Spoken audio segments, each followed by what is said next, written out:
Bonsoir à tous. 1er décembre de chaque année, le monde célèbre la journée mondiale de lutte contre le sida.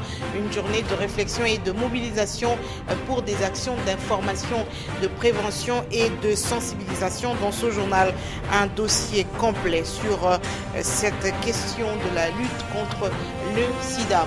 En politique, les étudiants s'engagent désormais dans la résolution de la crise politique en République démocratique du Congo. C'est jeudi, une délégation d'anciens présidents des étudiants qui a rencontré la SENCO exige un tête-à-tête entre Joseph Kabila et Étienne Tshisekedi pour éviter le chaos dans le pays. Et en parlant de Joseph Kabila, hier, son directeur de cabinet a relayé son message devant la Ligue des jeunes du PPRD. Selon Néhémie Mouilania, le président de la République veut une jeunesse citoyenne et responsable. Mesdames et messieurs, merci d'avoir choisi Numérica pour vous informer. Bienvenue à tous et à chacun. Journée mondiale de lutte contre le sida, ce 1er décembre, une journée de réflexion et de mobilisation pour des actions d'information, de prévention et de sensibilisation à mener en vue d'un monde sans sida. À l'occasion de cette commémoration, le gouvernement congolais, à travers le PNMLS, a lancé officiellement la campagne dénommée « Levons la main ». Bienvenue Baboua, Théodore Chitolé.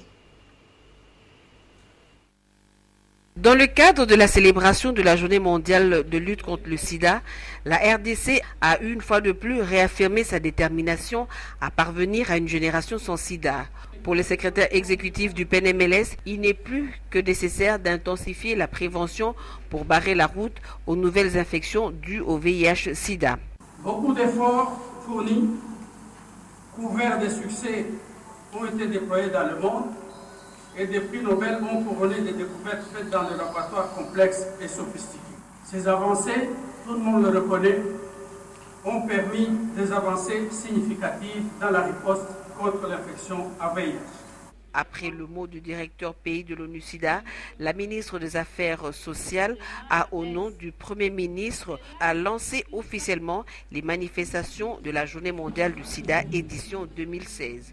Au cours de cette cérémonie, la nouvelle version de la chanson Stop Sida et la projection de la vidéo sur la campagne Levons la main ont été présentées à l'assistance.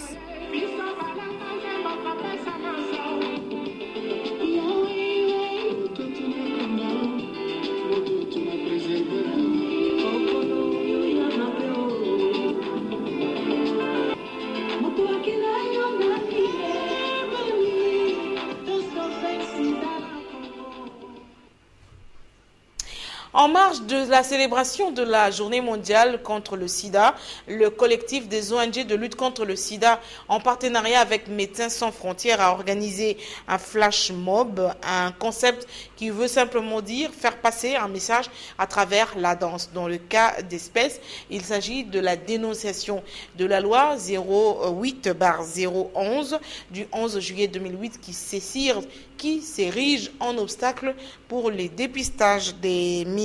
Bienvenue Baboua, Théodore Chitolé. Pour le RNOAC, l'UCOM+, et le RACOJ, la loi 08/011 du 14 juillet 2008 portant protection des droits des PVV et PVIH, principalement en ses articles 37 et 39, constitue une barrière évidente à la prévention et à la prise en charge des malades. Les jeunes ont manifesté à travers un flash mob.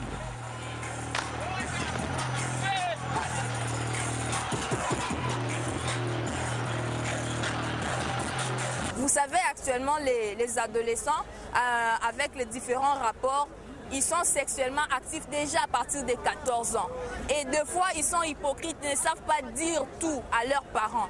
Mais pour aider ces derniers à connaître leur état sérologique, il faut leur permettre de se faire dépister. Cette frange de la population, essentiellement les jeunes qui ont une vie sexuellement active, nous avons aussi besoin qu'ils accèdent, puisque le principe dit aussitôt que vous êtes dépisté, aussitôt vous êtes mis sous traitement et vous avez une durée de vie aussi longue parce que vous avez été pris en charge normalement.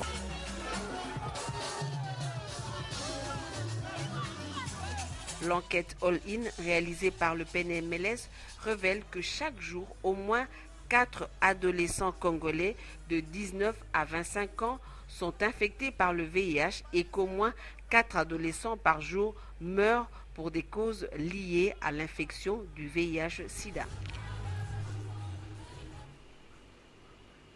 Et puisque nous parlons du sida, quelques structures sanitaires spécialisées prennent gratuitement en charge les personnes vivant avec le VIH. Et pour cette catégorie, il n'y a aucun problème d'accès aux antirétroviraux, mais seulement les PVV se plaignent de la stigmatisation et la discrimination dont elles sont victimes dans divers milieux. Laure Marie Kitanou, représentante de l'association des PVV, en témoigne. Elle est au micro de Bienvenue Babois et de Théodore Chitolé.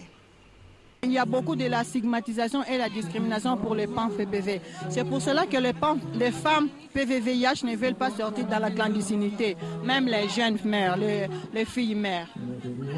Il y a un grand problème, la discrimination et la stigmatisation au niveau du travail, au niveau du ménage. Nous disons non à la stigmatisation et la discrimination et toute forme aussi de violence contre les femmes vivant avec le VIH.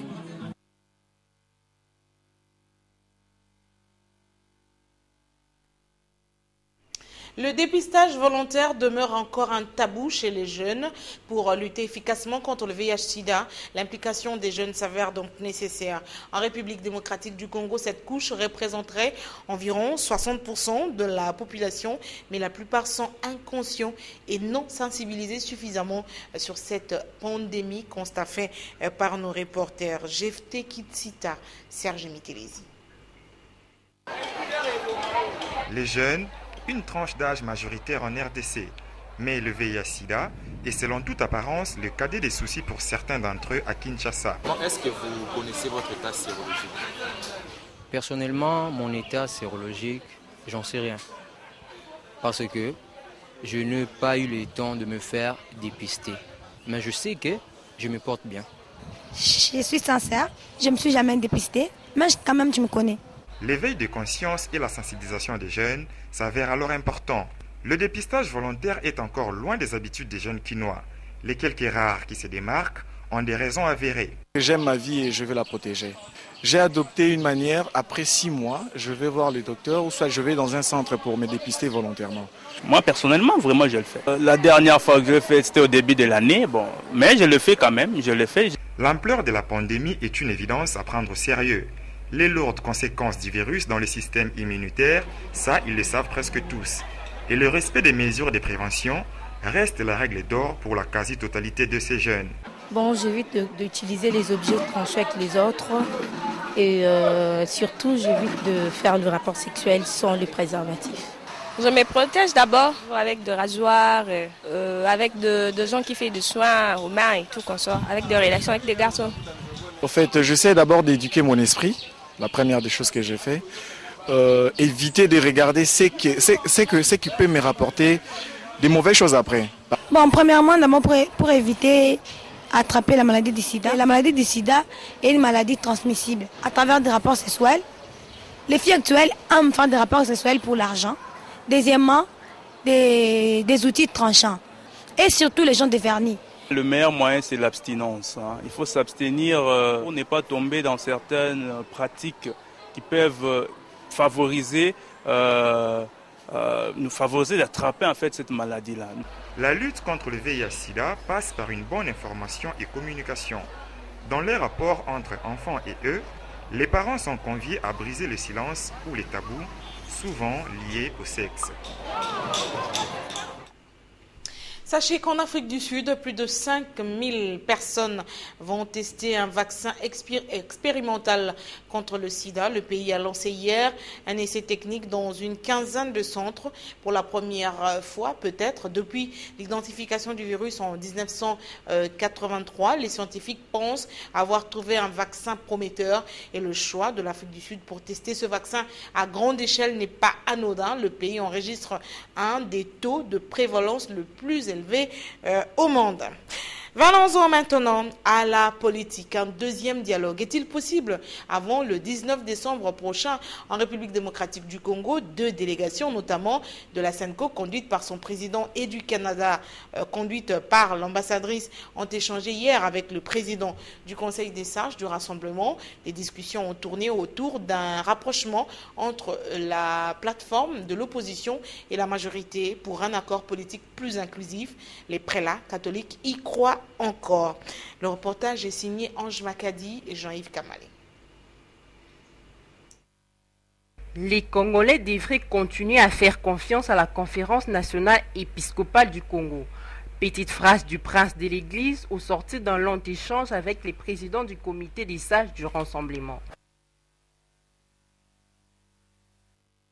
À garder confiance et la mission est en train d'évoluer vers la fin. Nous espérons que cette émission va effectivement amener l'apaisement dans notre pays. La délégation de la SENCO s'est réjouie à cet effet de la libération de l'ex-secrétaire général adjoint de l'UDPS, Bruno Tshibala. Nous espérons donc qu'il pourrait y avoir d'autres libérations. Après la SENCO, Etienne Tshisekedi s'est entretenu avec l'ambassadrice du Canada, accompagnée de la directrice générale pour la région des Grands Lacs. Et puis on voulait venir aux nouvelles finalement pour savoir de Monsieur le Président comment évoluent les négociations qui sont menées par la SENCO, la conférence épiscopale, et de réitérer encore une fois l'appui du Canada pour justement ces efforts qui sont menés par la SENCO auprès des deux parties pour essayer de trouver un consensus qui soit suffisamment large et inclusif pour permettre de résoudre la crise qu'on connaît, la crise politique, et qu'on remette le pays finalement, qu'on remette les priorités sur la réponse aux besoins de la population congolaise. Donc, d'où l'importance qu'on a voulu, qu'on a souligné avec M. le Président Tshisekedi, de trouver cette résolution, de trouver cette solution qui va permettre un passage en douce, on espère, durant les prochaines semaines, parce qu'on sait très bien que le pays a connu beaucoup de souffrances et ne peut pas se permettre encore une fois. À considérer les échanges pour toutes ces délégations, un compromis politique serait possible avant le 19 décembre prochain. La paix dans le pays, où finalement la jeunesse derrière la conférence épiscopale nationale du pays, du Congo, pour la paix en République démocratique du Congo, une délégation composée d'anciens coordonnateurs et présidents des étudiants des différentes institutions supérieures de la capitale ont déposé un mémorandum à la SENCO. Dans leur mémo, ces jeunes exigent un tête-à-tête entre Joseph Kabila et Etienne Tshisekedi en vue d'une solution pacifique à la crise politique actuelle en République démocratique du Congo. Seul message, la paix. Amen. Anita Kangoudia Alanzongola. La paix et rien que pour la paix. C'est les maîtres mots qui scandaient un groupe des anciens coordonnateurs et présidents d'étudiants devant le siège de la SENCO. Selon eux, la paix au Congo, Kinshasa, passe inévitablement par la rencontre entre le président Joseph Kabila et l'opposant Etienne Tshisekedi. Tous ceux-là qui sont ici sont des anciens présidents et coordonnateurs qui ont estimé qu'il était important, rien que pour la paix, que le patriarche Etienne Tshisekedi et le président Joseph Kabila puissent se rencontrer pour que nous puissions avoir la paix ici au Congo.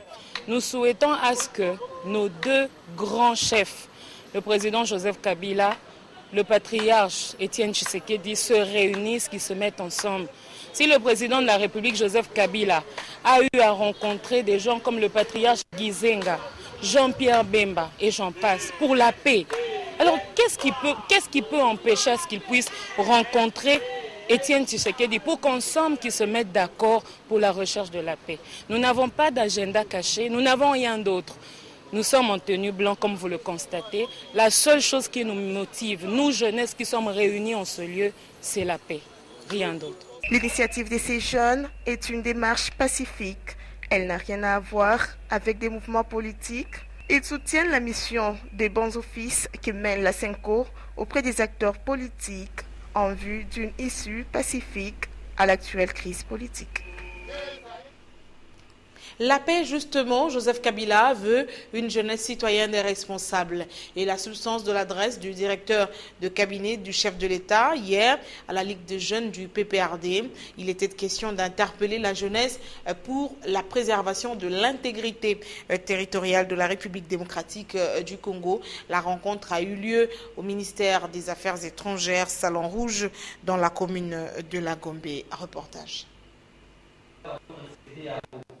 Le Salon Rouge des Affaires étrangères pleine comme un œuf, ambiance électrique. La Ligue des jeunes du PPRD a mobilisé pour écouter le message du chef de l'État relayé par son directeur de cabinet. Néhémie Mouilania a interpellé au nom du chef de l'État les jeunes sur leurs responsabilités pendant cette période où les ennemis de la République tentent de déstabiliser la RDC. Non seulement qui soient constitués de citoyens responsables, et il en appelle à ce moment-là, n'est-ce pas, à la citoyenneté responsable dans le cadre de défendre son pays, dans le cadre de défendre son pays dans le sens de l'intégrité territoriale, de la souveraineté du pays, mais aussi il veut d'une jeunesse non seulement qui accède à l'emploi, mais une jeunesse qui soit maître d'elle-même. Maître d'elle-même, c'est-à-dire quoi? Qui soit capable de faire de l'entrepreneuriat, d'entreprendre, qui n'ait pas peur d'entreprendre, qui soit même les premiers investisseurs dans son propre pays. Et là, on avait lancé un programme des meilleurs projets des jeunes que le président de la République se propose à financer.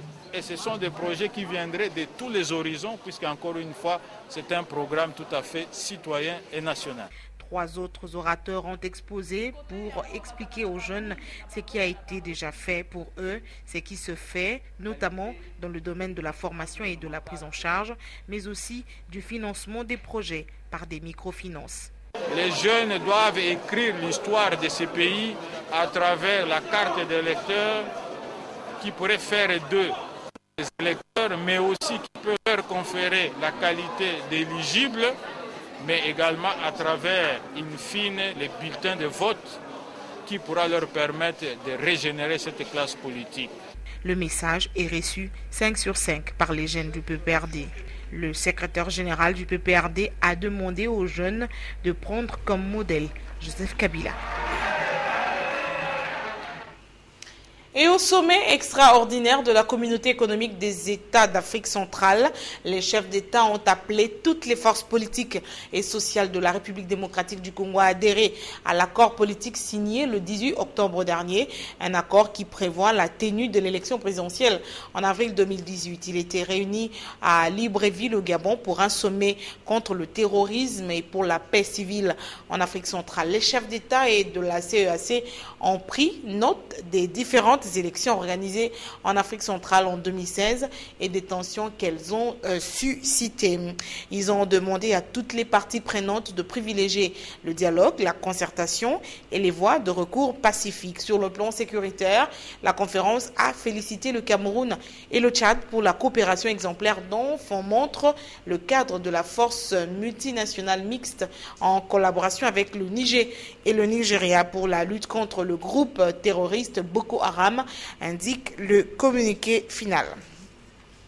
Autre chose, les journalistes à l'école du savoir, ils suivent une formation depuis hier sur les droits de l'homme axée sur le processus électoral. L'atelier est organisé par le Bureau conjoint des Nations Unies aux droits de l'homme. Images et commentaires.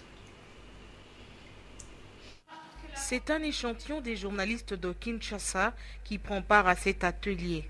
Objectif, contribuer à l'émergence de la presse. C'est très important actuellement, lorsque nous sommes en pleine période préélectorale, d'attirer l'attention des journalistes qui sont vraiment un canal important pour la préservation de la paix, pour la promotion des droits de l'homme, à travers leur travail, d'attirer leur attention sur leurs responsabilités en termes de protection et de promotion des droits de l'homme pendant cette période qui est une période tendue, empreinte de violence et également envers les journalistes, parce que ceux-là doivent également prendre des mesures de protection individuelle pendant toutes ces formations. Ce sont les idées basées sur leur expérience que nous allons échanger avec eux. Plusieurs sous-thèmes seront développés, entre autres l'éthique et déontologie, droits et devoirs des médias pour le respect des droits de l'homme ou encore le collecte des informations sur les sujets de droits de l'homme. Que les journalistes puissent s'approprier la question des droits de l'homme, notamment en ce qui concerne la transmission dans leurs rédactions respectives, parce que ceci également est une formation de formateurs et le Bureau des conjoints des Nations Unies aux droits de l'homme va appuyer les journalistes pour qu'ils puissent refaire ces formations-là dans leur rédaction. Et enfin, que les journalistes puissent améliorer leur technique de protection individuelle pendant cette période critique. L'atelier se clôture vendredi 2 décembre. En dehors de nos frontières, au Soudan du Sud, au terme d'une mission de 10 jours dans le pays, des experts de l'ONU ont affirmé ce jeudi qu'un nettoyage ethnique était en cours dans plusieurs régions du pays en proie à la guerre civile depuis décembre 2013. Ce nettoyage ethnique se traduit notamment par la fin extrême des viols collectifs et la destruction de villages, a déclaré dans un communiqué Yasmine Soka, le chef d'une délégation du Haut Commissariat des Nations Unies aux droits de l'homme. Élection présidentielle en Gambie, ce 1er décembre, environ 88 000 électeurs sont allés voter leur nouveau président. 3 candidats étaient en lice, 2 sortent du lot, notamment Yahya Jammeh, 22 ans au pouvoir et qui brigue un 5e mandat pour la première fois. Il a en face choisi pour candidat sérieux Adam Barrow, choisi par l'ensemble des partis d'opposition. Ce scrutin se joue à huis clos depuis mercredi soir. Le réseau Internet a été coupé, les lignes téléphoniques vers l'étranger également. La mine appelle tous les Gambiens à garder leur calme et attendre les résultats du scrutin qui s'est terminé à 17h locale. Pour la première fois, le décompte des voix se fera dans les 1400 bureaux de vote. Place à présent à la lecture de journaux. Les journaux parus ce jeudi dans la capitale ont été sélectionnés par Hermione Yanvou, revue de presse.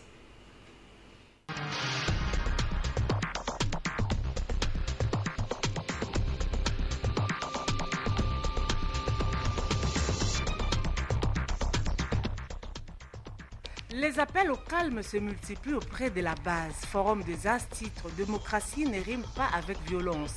Le journal fait une analyse sur la démocratie imposée en Afrique sans tenir compte de la culture africaine. Toutefois, le journal confirme que le peuple congolais a bien tiré les leçons des drames de la Libye, de l'Irak et de la Syrie. Car, selon le journal, la politique des Occidentaux consiste à brûler le pays dont les dirigeants ne leur conviennent pas. La prospérité publique, pour sa part, l'attribue de Kagé Pamolodi, qui refuse de croire au succès de l'apologie de la violence tant qu'il considère que le peuple congolais a compris derrière le fait et geste des uns et des autres la nature de ses propres intérêts face à ce qui vous apparaît comme une véritable menace étrangère. Le phare braque ses projecteurs sur les consultations de la SENCO auprès du leader de l'UDPS. Selon le porte-parole de la SENCO, les choses avancent dans la bonne direction et que les divergences qui persistent encore entre la majorité présidentielle et le rassemblement pourraient être aplanies à plus ou moins bref échéance. Ce qui fait dire à la tempête des tropiques que l'émissaire de Washington dans la région des Grands Lacs a demandé l'appui du Congrès américain à la médiation de l'épiscopat catholique. C'est là pour parvenir à un large consensus entre le parti congolais. L'actualité législative reste dominée par le vote de projets de loi portant reddition des comptes du budget 2015. L'Avenir qui publie l'information confirme que sur base du rapport de la commission ECOFIN et du contrôle budgétaire de l'Assemblée nationale relatif à l'examen du dit projet de loi. L'actualité, c'est aussi la journée mondiale de lutte contre le sida, célébrée chaque 1er décembre. Forum des As revient sur l'activité des différents organismes internationaux et ONG congolais qui confirme que les organisations de la société civile plaident pour l'accès des mineurs au dépistage. Chutons dans cette revue de presse par la caricature du même journal. Bien-aimés, tant que ce gouvernement n'est pas encore sorti, vous devez continuer à apporter vos actions de grâce et faire le jeûne. Alléluia!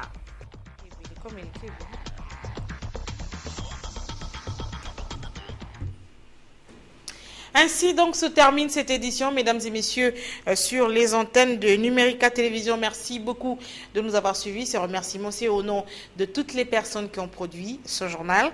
Très bonne suite de programme sur notre antenne. Au revoir.